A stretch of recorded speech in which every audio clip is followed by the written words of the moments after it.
नमस्कार। SBT news में आपका स्वागत है। पेश है 27 नवंबर शनिवार दोपहर 3:15 बजे राजस्थान, जोधपुर, बीकानेर की बड़ी खबरें। देश में अब पराली जलाना अपराध की श्रेणी में नहीं आएगा। ये घोषणा केंद्रीय कृषि मंत्री नरेंद्र सिंह तोमर ने शनिवार को की। उन्होंने कहा कि ये किसान संगठनों की बड़ी मांगों में से एक मांग थी कि पराली जलाने को अपराध की श्रेणी से बाहर रखा जाए, इसलिए किसानों की ये मांग केंद्र सरकार ने मान ली है। इसके अलावा उन्होंने कहा कि कृषि कानूनों की वापसी की प्रक्रिया शुरू हो गई है। अब किसान आंदोलन का कोई औचित्य नहीं बनता है। देश के कई इलाकों में कोरोना संक्रमण के मामले तेजी से बढ़ रहे हैं। कोरोना के नए वेरिएंट ओमिक्रॉन ने भी दुनिया भर के देशों की चिंता बढ़ा दी है। इन सभी हालात के बीच प्रधानमंत्री नरेंद्र मोदी आज उच्च स्तरीय बैठक कर रहे हैं।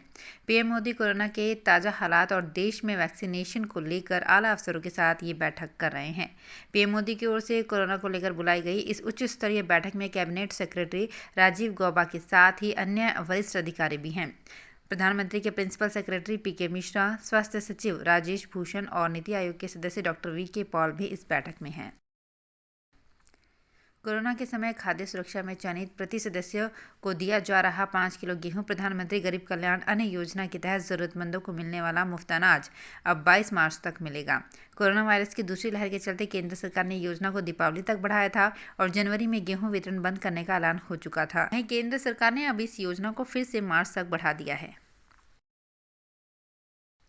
कोटा की भामाशाह मंडी में धान की बम्पर आवक होने से लहसुन बेचने के लिए किसानों ने थोक फल सब्जी मंडी की ओर रुख किया है। अब थोक फल सब्जी मंडी में भी किसान जगह जगह लहसुन में प्याज के ढेर लगा रहे हैं। माल का उठाव नहीं हो रहा। इसके चलते अब थोक मंडी में जाम के हालात पैदा हो गए हैं। व्यवस्था सुचारू करने के लिए थोक फल सब्जी मंडी समिति ने 27 व 28 नवंबर को काम बंद रखने का फैसला किया है। आज और कल 2 दिन तक नीलामी स्थगित रखी गई है। इससे किसानों को माल बेचने के 2 दिन का इंतजार करना पड़ेगा। ई कचरा संग्रहण के लिए राजस्थान प्रदूषण नियंत्रण मंडल कई नवाचार अपना रहा है। इसमें कचरा संग्रहण से जुड़ी कंपनी ने एक वेबसाइट बना रखी है जिस पर आम आदमी अपने ई वेस्ट की जानकारी दे सकता है। फिर कंपनी उस ई कचरे को आवेदनकर्ता या सूचनाकर्ता के घर से इकट्ठा कर लेती है। ई वेस्ट के लिए clean to green website company ने आमजन के लिए बना रखा है। ई वेस्ट संग्रहण को लेकर राजस्थान राज्य प्रदूषण नियंत्रण मंडल लगातार निगरानी बनाए हुए है। विधायक दानिश अबरार की ओर से राज्यसभा सांसद किरोड़ी लाल मीणा को सवाई माधोपुर से चुनाव लड़ने की चुनौती देने के बाद किरोड़ी लाल मीणा शुक्रवार रात सवाई माधोपुर पहुंचे, जहां समर्थकों ने उनका स्वागत किया, जिसके बाद वे सर्किट हाउस पहुंचे। शनिवार सुबह सांसद किरोड़ी लाल मीणा सवाई माधोपुर शहर के दौरे पर रहे। सांसद ने मॉर्निंग वॉक के दौरान सुबह घूमने वाले लोगों से जन समस्याओं के बारे में चर्चा की। जोधपुर जिले के लूणावास चारनान धवा में केमिकल से भरा टैंकर पलट गया। सूचना मिलने पर नागरिक सुरक्षा के प्रशिक्षण प्रभारी नरपत लाल प्रजापत के नेतृत्व में टीम को रवाना किया गया। टीम ने मौके पर पहुंचकर नाइट्रिक एसिड से भरे टैंकर को 3 हाइड्रो क्रेन की सहायता से सीधा किया। इस टैंकर में 40,000 लीटर नाइट्रिक एसिड भरा हुआ था। हादसे में किसी प्रकार की जनहानि की सूचना नहीं है। गरीबों के हिस्से में 204 क्विंटल गेहूं का गबन करने वाले बांसवाड़ा जिले के लैंपस व्यवस्थापक के खिलाफ पुलिस ने मामला दर्ज कर लिया है। रसद विभाग के प्रवर्तन निरीक्षक लाल शंकर डामोर की रिपोर्ट पर पुलिस ने ग्राम पंचायत बारी के राशन डीलर व कटुम्बी लैंप्स व्यवस्थापक नाथू सिंह के खिलाफ एफआईआर दर्ज की है। प्राथमिक जांच में पुष्टि के बाद विभाग ने ये कदम उठाया है। दानपुर पुलिस के अनुसार तत्कालीन प्रवर्तन अधिकारी पवन अग्रवाल ने 5 फरवरी 2020 को लैंपस कटुम्बी के गोदाम की आकस्मिक जांच की थी। तब स्टॉक की अपेक्षा गोदाम में 204.62 क्विंटल गेहूं कम मिला था। जोधपुर शहर में अब कारों के 60 ट्रक भी बेकाबू होने लगे हैं। शुक्रवार आधी रात को पीएफ ऑफिस के आगे आदेश्वर नगर में एक मकान में बेकाबू ट्रक घुस गया। उसने मकान के गेट के साथ पूरी तरह दीवार क्षतिग्रस्त कर दी। रात होने की वजह से घर वाले अंदर के रूम में सो रहे थे, इस कारण बड़ा हादसा होने से टल गया। धमाके के साथ हुए इस हादसे के बाद वहां भीड़ एकत्रित हो गई।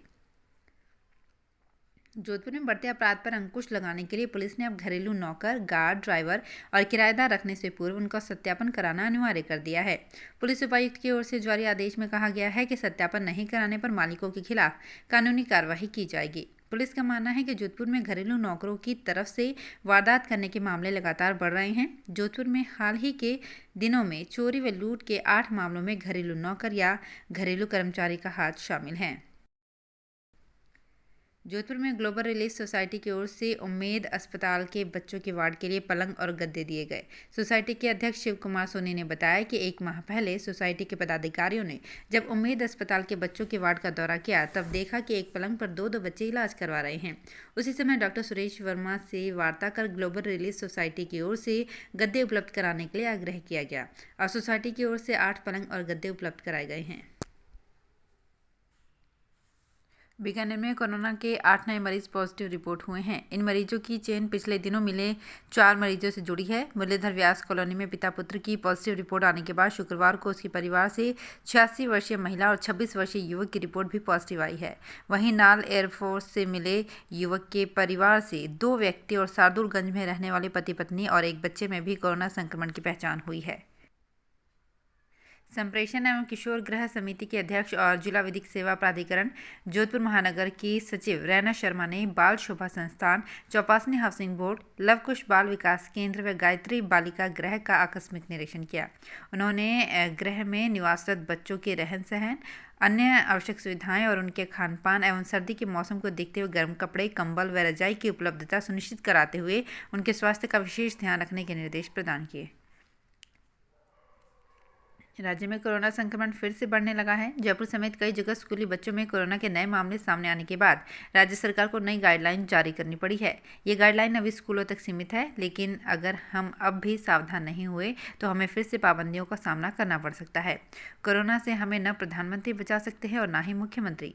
कोरोना से हमें खुद ही बचना होगा। इस महीने दीपावली से पहले सब कुछ ठीक था। कोरोना के नए मामले सामने आने बंद हो चुके थे। इसी कारण सरकार ने 15 नवंबर से स्कूल कॉलेज पूरी क्षमता के साथ संचालित करने शुरू कर दिए। इसी के साथ कोरोना ने फिर से सिर उठाना शुरू कर दिया है। इस कारण गृह विभाग की गाइडलाइन के बाद शिक्षा विभाग को कोरोना की नई गाइडलाइन जारी करनी ही पड़ी। हम इसी महीने दीपावली महापर्व मनाकर हटे हैं। दीपावली पर जिस तरह हमने कोरोना से जुड़ी सावधानियों को भुला दिया, वो कोरोना के फिर से सिर उठाने का कारण बन रहा है। हम अब ना तो मास्क लगा रहे हैं, ना ही भीड़ में जाने से बच रहे हैं और ना ही बार बार हाथ धोने की अनिवार्यता का पालन कर रहे हैं। इस तरह की लापरवाही हमें जोखिम की ओर धकेल रही है। ज़रूरत फिर से सजग हो जाने की है। हमारी सजगता ही हमें पाबंदी मुक्त माहौल में रखेगी। अगर हम फिर से किसी लॉकडाउन में नहीं जाना चाहते हैं तो हमें कोरोना प्रोटोकॉल का पालन करना ही होगा। ऐसा करने में ही हम सबकी भलाई है। जोधपुर के जयनारायण व्यास विश्वविद्यालय और सरदार पटेल पुलिस सुरक्षा एवं दांडिक न्याय विश्वविद्यालय के बीच मेमोरेंडम ऑफ अंडरस्टैंडिंग MOU पर हस्ताक्षर हुए। MOU के आयोजन का मुख्य उद्देश्य नई शिक्षा प्रणाली के तहत विद्यार्थियों को बहुउद्देशीय विषयों के चयन की वैकल्पिक व्यवस्था उपलब्ध कराना है। MOU पर जयनारायण व्यास विश्वविद्यालय की तरफ से कुलपति प्रोफेसर प्रवीण चंद्र त्रिवेदी तथा सरदार पटेल पुलिस विश्वविद्यालय की तरफ से कुलपति डॉक्टर आलोक त्रिपाठी ने हस्ताक्षर किए। तो फिलहाल इस बुलेटिन में इतना ही। फिर हाजिर होंगे कुछ और बड़ी खबरों के साथ। SBT न्यूज के और भी वीडियोस को देखने के लिए हमारे चैनल को सब्सक्राइब करें और नोटिफिकेशन पाने के लिए बेल आइकन को प्रेस करें।